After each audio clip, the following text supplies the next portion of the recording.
Emotional leadership সম্পর্কে, style সম্পর্কে জানতে গেলে আপনাকে অবশ্যই ইমোশনাল লিডারশিপ বা ইমোশনাল ইন্টেলিজেন্সটা কি সেটা অবশ্যই জানতে হবে। সো এই সেশনে আমরা জানবো যে 6 ইমোশনাল লিডারশিপের 6টা লিডারশিপ স্টাইল, এবং লিডারশিপ স্টাইল জানার আগে আমরা অবশ্যই জানবো ইমোশনাল ইন্টেলিজেন্সটা কি, কিভাবে কাজ করে ইমোশনাল ইন্টেলিজেন্স। সো কিছু রিসার্চার যারা আছেন তারা বলেছেন ইমোশনাল ইন্টেলিজেন্স নিয়ে কিছু কথাবার্তা। তার মধ্যে রিসার্চ করে হার্ভার্ড বিজনেস রিভিউ, যারা ইমোশনাল ইন্টেলিজেন্স নিয়ে কাজ করে ড্যানিয়েল গোনম্যান, আর অনেকেই আছেন, তারা বলছেন যে আপনি যদি কোনো জায়গায় জব পারফরমেন্স করতে যান তাহলে আপনার ইমোশনাল ইন্টেলিজেন্স বা ইকিউটা কাজ করে 58%। এবং যখন আপনি জব পাওয়ার পরে আপনার যদি হাই ইমোশনাল ইন্টেলিজেন্স থাকে বা ইকিউ থাকে তাহলে আপনি অবশ্যই 90% পর্যন্ত আপনার পারফরমেন্সটাকে নিয়ে যেতে পারবেন। লাইক দ্যাট আপনি জুনিয়র পদে ছিলেন, তখন আপনি সেটাকে কি করলেন, ডে বাই ডে ইমপ্রুভ করার জন্য আপনার যে ডেজিগনেশনটা আছে সেটা ম্যানেজারিয়াল পর্যায়ে নেওয়ার জন্য আপনার ইমোশনাল ইন্টেলিজেন্সকে কাজে লাগালেন। কিভাবে ইমোশনাল ইন্টেলিজেন্সকে কাজে লাগাতে হয় তা নিয়ে আমি অবশ্যই আপনাদেরকে এক্সাম্পল দিয়ে বুঝিয়ে দিব ইনশাআল্লাহ। সো আমরা নেক্সটে যাচ্ছি। নেক্সট, সো ইমোশনাল ইন্টেলিজেন্স সম্পর্কে যদি আপনাকে জানতে হয় তাহলে অবশ্যই আপনাকে জানতে হবে যে কিছু প্রশ্ন করতে হবে আপনার নিজের মধ্যে, এবং সেই প্রশ্নগুলোর যদি উত্তর আপনি দিতে পারেন তাহলে আপনার ইমোশন আছে এবং আপনি ইমোশনাল ইন্টেলিজেন্স সম্পর্কে জানেন এবং বুঝেন।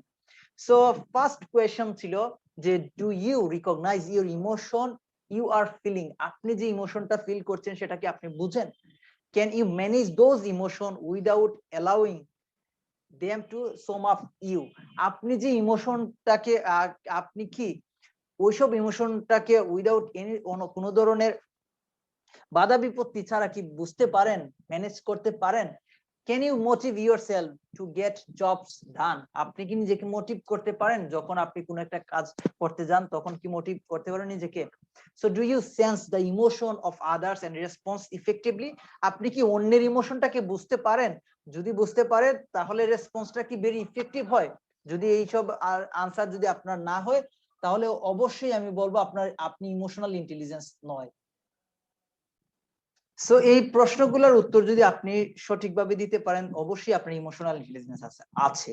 এবং যদি আপনার এই প্রশ্নগুলোর উত্তর না হয়ে থাকে তাহলে অবশ্যই আপনাকে ডেভেলপ করতে হবে আপনার ইমোশনাল ইন্টেলিজেন্সটাকে। দেন হচ্ছে অনেকেই আমরা মনে করছি যে emotional intelligence is like a Superman or ওয়ান্ডারম্যান।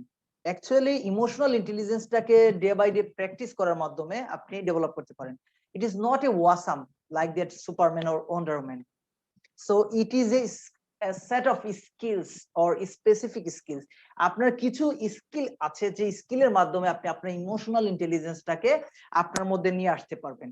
So এইটাকে যদি আমি বলি, এই দোজ স্কিলগুলোকে আপনি যদি বলেন যে সাইকোলজিক্যাল মাস্কিউল।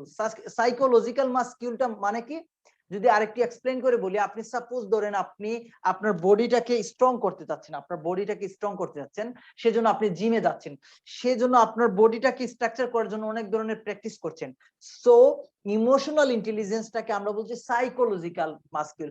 আপনার যে সাইকোলজিটা আছে, আপনার যে ব্রেনটা আছে সেটাকে খুব রেশনাল ওয়েতে কাজে লাগানোর জন্য কিছু স্কিল আপনাকে গ্যাদার করতে হবে। এই জায়গাতে যদি বলি social skill or soft skill, এই জিনিসগুলো ডেভেলপ করতে হবে। সোশ্যাল অ্যাওয়ারনেস, তারপরে হচ্ছে আপনার সেলফ ম্যানেজমেন্ট, সেলফ অ্যাওয়ারনেস, এই বিষয়গুলো আপনাকে অবশ্যই গ্যাদার করতে হবে। এন্ড এই ধরনের স্কিলগুলো গ্যাদার যদি আপনি করেন তাহলে আপনার ইমোশনাল ইন্টেলিজেন্স আপনার ঠিক থাকবে এবং সেটার মাধ্যমে আপনার শরীরে একটা এনার্জি পাবেন, ব্রাইট পাবেন এবং সাইকোলজিক্যালি আপনি এবং সোশ্যালি আপনি স্ট্রং থাকতে পারবেন। নেক্সট, সো ইমোশনাল ইন্টেলিজেন্স নিয়ে অনেকেই অনেক ধরনের কথা বলেছে এবং কথা বলছে। So according to Harvard Business Review, you know that Harvard Business Review বা হার্ভার্ড বিজনেস স্কুল হচ্ছে পৃথিবীর নাম্বার 1 যারা বিভিন্ন বিষয়ের উপরে রিসার্চ করে যে বিষয়গুলোকে অথেন্টিক বা প্রুভ করে থাকে। Emotional intelligence is defined as a ability to understand and manage your emotions as well as recognize and influence emotion those around you. আপনার আশেপাশে যারা আছে তাদের ইমোশনটাকে রিকগনাইজ করতে এবং পারেন এবং আপনার যে ইনফ্লুয়েন্সের ক্ষমতা আছে সেই ক্ষমতা দিয়ে অন্যকে ম্যানেজ করা বা অন্যকে বোঝার সক্ষমতা গড়ে তুলতে পারেন। এটা ছিল ইমোশনাল ইন্টেলিজেন্সের হার্ভার্ড বিজনেস রিভিউ।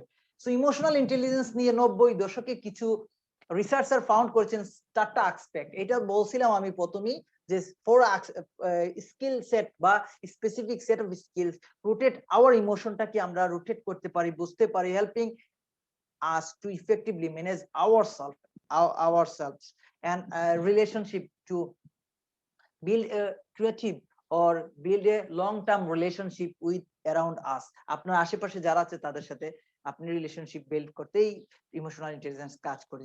এবং ইমোশনাল ইন্টেলিজেন্স নিয়ে মাইগ্রো একটা রিসার্চ অর্গানাইজেশন যারা বলছে যে আপনার সেট অফ স্কিলটাকে গ্রেড করার জন্য manage themselves and interacting with others. এটা কি আরেকটা যদি বাংলায় বলি, বাংলাতে যদি বলি, ইমোশনাল ইন্টেলিজেন্সের যে এমন একটা স্কিল বা এমন একটা দক্ষতা যেটার মাধ্যমে আপনি আপনার আশেপাশের মানুষকে ম্যানেজ করতে পারবেন, তাদের সাথে আপনি ইন্টারঅ্যাক্টিভ করতে পারবেন, তাদের সাথে আপনি কমিউনিকেশনটা খুব সুন্দরভাবে করতে পারছেন, লিডারশিপ স্কিলগুলো গ্রো করতে পারছেন, আরো বিভিন্ন স্কিলগুলো আছে যে সেই স্কিলগুলোর সমন্বয় বলা হচ্ছে আপনার ইমোশনাল ইন্টেলিজেন্স। ইমোশনাল ইন্টেলিজেন্স নিয়ে যদি আপনি আরো জানতে চান বা আপনার ইমোশনাল ইন্টেলিজেন্সের টেস্ট করতে চান, এই জায়গাতে 2টা ওয়েবসাইট আছে, স্ক্রিনশট দিয়ে নিয়ে রেখে দেন। এটার মাধ্যমে আপনি চাইলে আপনার ইমোশনাল ইন্টেলিজেন্সটিকে আপনি করতে পারেন। সো ইমোশনাল ইন্টেলিজেন্সের 2টা পার্ট আছে, একটা হচ্ছে লিম্বিক পার্ট, যেটা হচ্ছে আমরা বলছি এইটা হচ্ছে আমাদের ইমোশনাল ব্রেইন, আমাদের ব্রেইনের 2-4 পার্ট আছে, আর একটা হচ্ছে রেশনাল ব্রেইন। আমরা বলছি emotional intelligence is a balance between emotional brain and rational brain. Emotional ব্রেনটা কি? ইমোশনাল ব্রেনে যখন আপনি কোনো কিছু ডিসিশন নিতে যাবেন তখন কিন্তু আপনার ইমোশনাল ব্রেন থেকে যদি আপনি ডিসিশনটা দেন তখন সে জায়গাতে ভুল হইতে পারে, মারাত্মক কিছু অঘটন ঘটে যেতে পারে। যদি সেটাকে আপনি সাথে সাথে না নিয়ে সেটাকে রিয়েক্ট না করে কিছু সময় লজিক দিয়ে চিন্তা করেন, যুক্তি দিয়ে চিন্তা করেন, তখন কিন্তু দেখা যাবে যে আপনি সেটার জন্য বেস্ট ডিসিশন নিতে পারছেন। সো সেই ক্ষেত্রে আমরা বলছি যে ইমোশনাল ইন্টেলিজেন্সে আমরা যে বলছি রাগ, ভয়, শঙ্কা, আকাঙ্ক্ষা, তারপরে আমরা বলছি যে আমাদের যে দুঃখ, সুখ, এই বিষয়গুলা যে বা কোনো বিষয়ে আমরা যে বিষময়, সেই বিষয়গুলাই হচ্ছে আমাদের ইমোশনাল ইন্টেলিজেন্সের পার্ট। এবং রেশনাল লজিকে আপনি বাস্তব কথা, বাস্তবে কি হচ্ছে এই বিষয়গুলো জানতে পারেন, এইগুলোর মাধ্যমে আপনি সঠিক সিদ্ধান্ত নিতে পারেন। সো এই ছিল ইমোশনাল ইন্টেলিজেন্স নিয়ে। এবং অনেকেই মনে করছেন যে ইমোশনাল ইন্টেলিজেন্স আসলে আমাদের ইকিউ বা ইমোশনাল ইন্টেলিজেন্সটা কি? আচ্ছা, আমি যদি বলি ইন্টেলিজেন্স এবং ইমোশনাল ইন্টেলিজেন্স 2টা আলাদা বিষয়। সো আপনার ইন্টেলিজেন্স, কোন একটা ইন্টেলিজেন্সের কারণে আপনি জব পেতে পারেন, আপনার একটা জব হবে, সেই জবটাকে আপনি কিভাবে আর সেই জবের মাধ্যমে আপনার পারফরমেন্সটাকে দেখাবেন, আপনার নিজেকে একটা উচ্চ পর্যায়ে নিয়ে যাবেন, সেজন্য আপনাকে ইমোশনাল ইন্টেলিজেন্সের ব্যবহার করতে হবে।